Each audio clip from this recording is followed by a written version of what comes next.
नहीं बोलता है। मजार में तो बुजुर्ग लेटे हुए हैं, वो जिंदा हैं मगर सारा तमाशा देख रहे हैं। जो लोग वहां हाजिरी देने के लिए जाते हैं, 10 रुपए का बताशा लेके गए और 10 करोड़ की मुराद मांग रहे हैं। 10 रुपए का शकरपाला लेके गए, अब 50 करोड़ की जमीन की भीख मांग रहे हैं। बाबा मालदार बना दीजिए। इसी इंतजार में मुसलमान तबाह हो बर्बाद हो गए। कुदरत का सिस्टम है, आम लगाओगे आम फलेगा, कटहल लगाओगे कटहल निकलेगा, गेहूं बोओगे गेहूं की फसल पैदा होगी, धान लगाओगे धान निकलेगा। ऐसा नहीं कि लगाएं धान और जाएं अजमेर, बाबा बासमती धान की जगह पे जबरदस्त हीरे जवाहरात निकल जाए, नहीं होगा। आम का पेड़ लगाएं चले जाएं बरेली, बाबा आप तो चादर का रंग बदल देते हैं। हमारे आम के पेड़ से सेब निकाल दीजिए, बाबा आप तो जो चाहें सो कर सकते हैं। क्योंकि मुराद लेने के लिए बंदा बहुत लंबी चौड़ी तमहीद बयान करता है। बाबा आप हिंद के राजा हैं, आप साहब गौसे बगदाद हैं, बाबा आप चाहें तो ये हो जाएगा वो हो जाएगा। बाबा ने जो कहा उस पर अमल नहीं करना है, बल्कि बाबा से जबरदस्ती सोने चांदी की हांडी घर से निकल जाए ये मुराद मांगनी है। बाबा करें 40 साल तक ईशा के वजू से फजर की नमाज पढ़ें, वो बाबा का हिस्सा था। मेरा हिस्सा यह है कि बाबा हमको अरबपति बना दे, बाबा हमको खरबपति बना दे।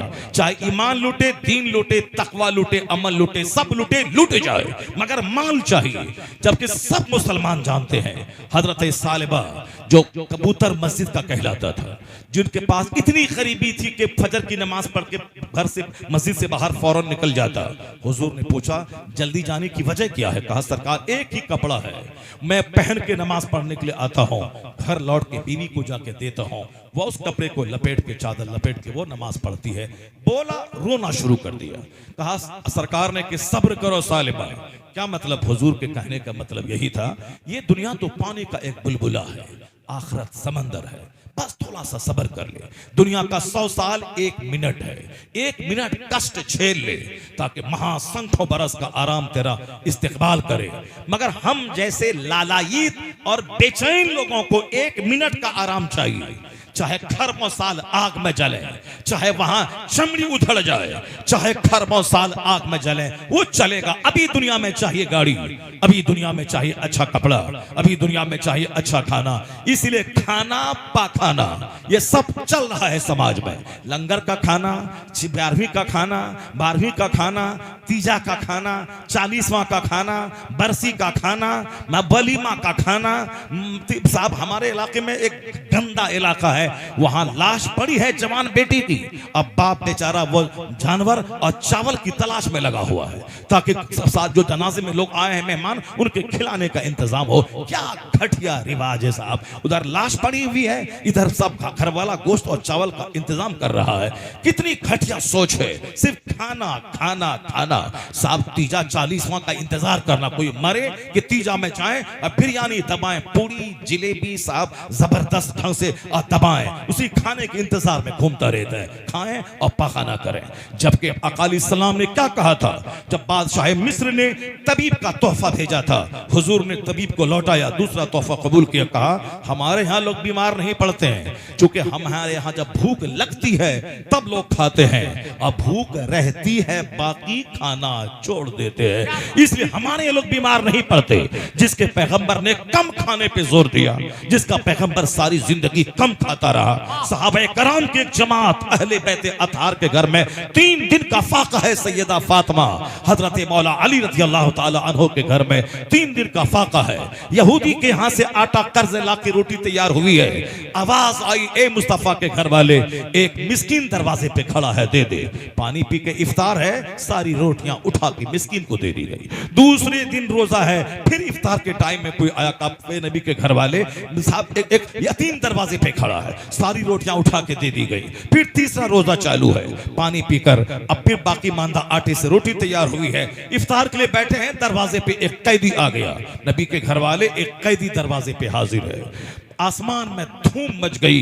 ये मुस्तफा के घर वाले हैं, 3 दिन से फाका है, रोजे से हैं, और सारी रोटियां जो कर्ज लाके बनाई गई हैं उसको यतीम, मिस्कीन और कैदी को दे दी गई। ऐसे यह लोग होते हैं जो दूसरों की भूख को अपनी भूख पर तरजीह देते हैं, दूसरों की जरूरतों को अपनी जरूरत पर तरजीह देते हैं। कुरान की आयत नाजिल हुई, वयुतइमूना तआम अला हुब्बिही यतीमों व मिस्कीनों व असीरा।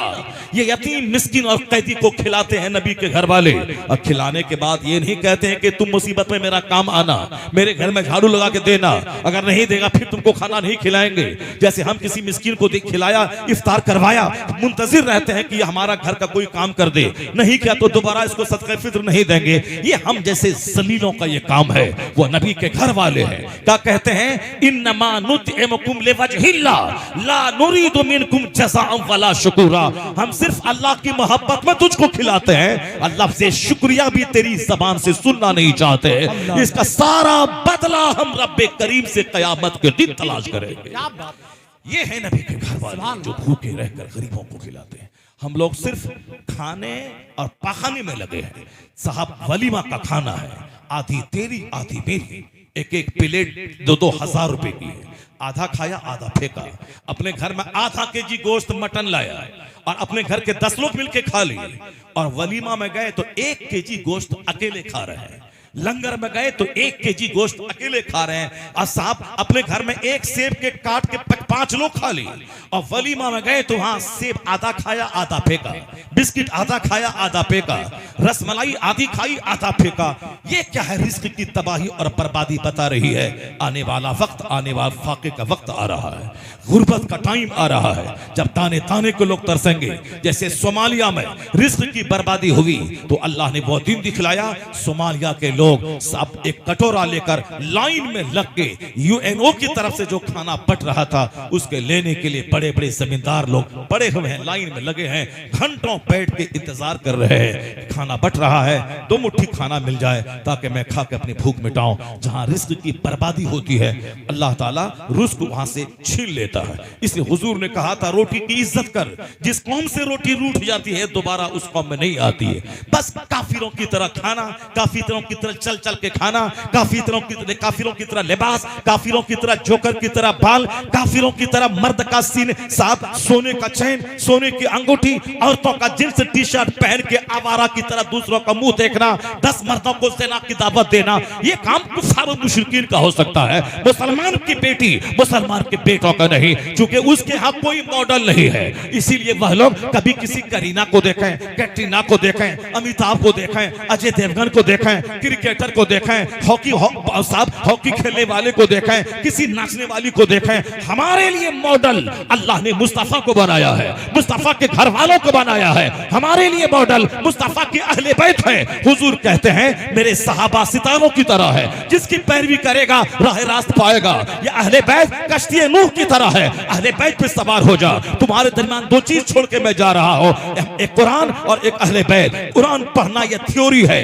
अहले बैत उस पर प्रैक्टिकल में अमल करके दिखाता है। कुरान ने कहा गरीब मिस्किन को खिला, अहले बैत ने गरीब मिस्किन को खिला के प्रैक्टिकल में करके दिखा दिया। कुरान थ्योरी है, अहले बैत प्रैक्टिकल करता है। तो अहले बैत से मोहब्बत कर ताकि जीने का शऊर मिले, कुरान पढ़ ताकि नजरिए हयात मिले, मुस्तफा को देख तो मुस्तफा को आइडियल मॉडल बना, उनकी नकल कर, उनकी पैरवी कर, उनकी सुन्नतों पे चल। औरतें मुस्तफा की बेटी फातिमा ज़हरा को मॉडल माने, पर्दे में रहे। कुरान कहता करना फी बयूतिकुन्ना वला तबर्रजना तबर्रुजल जाहिलिया।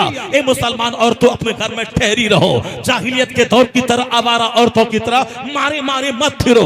तुम घर में रहो, बरकत होगी, रहमत होगी, इज्जत होगी, नेक औलाद पैदा होगी। ऐसा नहीं होगा कि माँ आवारा फिरती रहे और बेटा कुतुब हो जाए, अब बाप लुच्चा लफंगा रहे, काफिरों की तरह जिंदगी गुजारे और बेटा शरीफ नमाजी हो जाए। जिस तरह आम के पेट से कटहल नहीं निकलता, खेत से गेहूं के वहां से चावल नहीं नहीं होता, उसी तरह माँ बाप अगर बुरे हो कभी कोई अच्छा कुतुब अब्दाल बच्चा पैदा ना होगा। क्योंकि जब माँ हुई थी फातिमा ज़हरा और बाप हुए थे मौला अली, तब बेटा शहीदों का सरदार हसन और हुसैन पैदा हुआ। जब बाप हुए अबू साले मूसा जंगी दोस्त और माँ हुई सर से लेके पानी तक, सर से लेके पांव तक नेकी का पुतला, तब बेटा क़यामत तक के वलियों का सरदार अब्दुल कादिर जिलानी की शक्ल में पैदा हुआ। जब बाप हुए मुफ्ती नकी अली खां और माँ हुई तहज्जुद गुजार, तब बेटा अहमद रजा खां पैदा हुआ। और जब बाप हुए मुफस्सिर आज़म हिंद और माँ हुई तहज्जुद गुजार, अपने ज़ेवरात को बेचकर मंज़र इस्लाम की तनख्वाह के मुदर्रिसिन की तनख्वाह दिलाने वाली, तब बेटा 10 करोड़ मुरीदों का मुर्शिद अख्तर रजा खां अज़हरी ताजु शरिया बन के पैदा। नारे तकबीर, नारे रिसालत, फैज़ाने गौसे आज़म, मसलके आला। दरगाहों को मेला बनाना छोड़ दे, औरतें सिर्फ गिरह बांध के रख लें। जब जुमा के लिए मस्जिद में नहीं जा सकती हो जो आला इबादत है, फिर मेला में जाने का परमिशन किस इस्लाम ने दे दिया? फिर मज़ार पे जाने का परमिशन किस इस्लाम ने दे दिया? ईद और बकरीद की नमाज सब औरतों पे वाजिब नहीं है, जो साल में 2 नमाज बड़ी जबरदस्त नमाज होती है, तो फिर इन औरतों को मेला में जाने का परमिशन किसने दे दिया? शौहर के जिम्मे है महर की रकम, शौहर के जिम्मे है नानो नफका, शौहर के जिम्मे है अपनी औरत को कायदे से रिहाइश का इंतजाम करना, खुराक का इंतजाम करना। अगर तुम हमारी बीवी माँ का पाँव न दबाए, माँ के कपड़े न धोए, उस पर फर्ज वाजिब नहीं है। वो मेरे लिए है, मेरी माँ है, मैं माँ का पाँव दबाऊं, मेरी माँ है, मैं माँ का कपड़ा धोऊं, उसकी माँ नहीं है। अगर वो धोती है तो एहसान है, वरना अगर वो न धोती हैं तो उसके लिए कोई गुनाह नहीं है, और कोई हम दबाव भी नहीं बना सकते हैं। ये सारी इज्जतें औरतों को दी गई हैं। तू घर में रानी बन के रहा, शौहर 5 लाख 10 लाख 2 लाख जो महर की रकम है वो देगा, तीनों टाइम जो भी खाना शौहर खाएगा वो खिलाएगा, अच्छा कपड़ा तुझको पहनाएगा। घर में अलग माँ के साथ नहीं रहना चाहते हो तो शौहर पे लाजिम है अपनी बीवी का इंतजाम अलग से कर दे, वो तुम्हारी माँ के साथ रहने के लिए मजबूर ना हो, उसको अलग इंतजाम कर दें। ये सारी इज्जत इसीलिए है ताकि तू मुत्तकी बन के रहे, परहेजगार बन के रहे, पर्दे में रहे, ताकि तेरी कोख का बच्चा आवारा नहीं, मुत्तकी परहेजगार बन के समाज का एक अच्छा फर्द बन सके। मगर ये क्या तमाशा है साहब, घर से बाहर निकलना, लोगों को साहब आवारा बनाना, साहब बाजार की जीनत बढ़ाना, मेला ठेला करना। मर्द पे लाजिम है कि वाज की महफिल में जाए और जो सुने वो अपने घर की खवातीन को आके बता दे। औरतों का वाज की महफिल में आना भी दुरुस्त नहीं है। जब जुमा की नमाज के लिए जाना दुरुस्त नहीं है तो वाज की महफिल में आना कैसे दुरुस्त है? उसके लिए पर्दा इल्लत है, पर्दे की वजह से आज उर्स के मौके पर क्या होता है, मीटिंग पॉइंट, 5 लड़का आया 5 लड़की को लेके भागा। साहब मेला में ही होता है साहब, औरतें हैं 90%, मर्द हैं 10%। अब वहां मिलने की जगह, पहले हम दूसरों की मजम्मत करते थे, जब औरतें कहती थी मैं पूजा करने तुझसे मिलने के बहाने में मंदिर आ गई। आज वही काम हमारे यहाँ हो रहा है कि तुझसे मिलने के बहाने में मजार पे आ गई। मजार पे आने का नाम मतलब है मिलने का बहाना। साहब 2-4-10 केसेस आ रहे हैं। इसलिए आला हजरत ने कहा था 4 हाथ आप मजार से दूर रह, फातिहा पढ़, बगैर हाथ लगाए वापस हो जा। औरतों के बारे में मत पूछ के जाना कैसा है। वो जब जाने के इरादे से निकलती हैं, वापस आने तक वो फरिश्तों की लानत में रहती है। जहां लानत बरसे वहां रहमत कहां से बरसे, वहां रहमत कहां बरसेगी? वो तो दूसरे लोग हैं जो दुनिया को पाप से भर दिया है। तुम घर में रहो, पर्दे में रहो, शौहर की दुआ कबूल होगी। अगर तू बेपर्दा रही तो शौहर खाने काबा के अंदर दुआ करे, उसकी दुआ रद्द हो जाएगी। इसलिए कि जिस तरह हराम खाने वाला वो खिलाफे काबा थाम के दुआ करे, उसकी दुआ कबूल नहीं होती। दुआ की कबूलियत के लिए हलाल ग़िज़ा शर्त है। और वो हदीस पाक का मफ़हूम है कि जिस कौम की औरतों के पायल की आवाज अजनबी मर्दों के कान में जाए, उस कौम के मर्दों की दुआ को अल्लाह रद्द कर देता है। तो तू अगर घर से बाहर निकली, अजनबी मर्दों की आंखों की जीनत बनी, तो तेरा मर्द अगर हज को भी जाएगा तो तेरे मर्द की दुआ रद्द हो जाएगी। अगर तू हराम खाएगा तो काबा में जाके दुआ करे, खिलाफे काबा थाम कर दुआ रद्द हो जाएगी। अगर तुझ पर हज फर्ज नहीं है तो हज के लिए बेचैन मत हो जा। नमाज फर्ज है, रोजा फर्ज है, इसको अदा कर। जब माल नहीं है तो ज़कात फर्ज नहीं है, जब माल नहीं है तो हज फर्ज नहीं है, तो नमाज पढ़ता नहीं लिए उम्रा के लिए बेचैन है, नमाज नहीं पढ़ रहा है और हज के लिए बेचैन है, मदीना जाना है, मदीना जाने के लिए बेचैन मत हो जा। मदीने वाले मुस्तफा की बात मान, मस्जिद जा, नमाज़े पंजगाना बाजमात अदा कर। जो फर्ज नहीं है उसके लिए बेचैन है, और जो फर्ज है उसको छोड़ रहे हैं। यह ख्वाहिश शैतानी ख्वाहिश है। इसलिए नमाजी अगर मदीना जाने की तमन्ना पाल रहा है, यह जबरदस्त ख्वाहिश है। जो फर्ज है अदा कर रहा है, और जो फर्ज नहीं है उसके लिए रब से भीख मांग रहा है, लोगों से कर्जा नहीं ले रहा है, लोगों से भीख नहीं मांग रहा है। अगर हज फर्ज नहीं है तो हज के लिए बेचैन मत हो जा।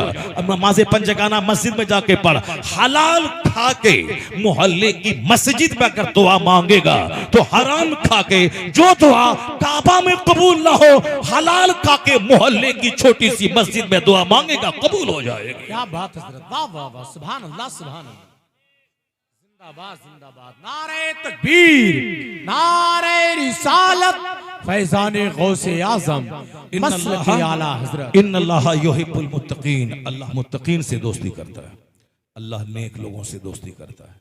अल्लाह नेक लोगों को इज्जत, हुकूमत, राहत क़ल्ब, सारी नेमतें देता है।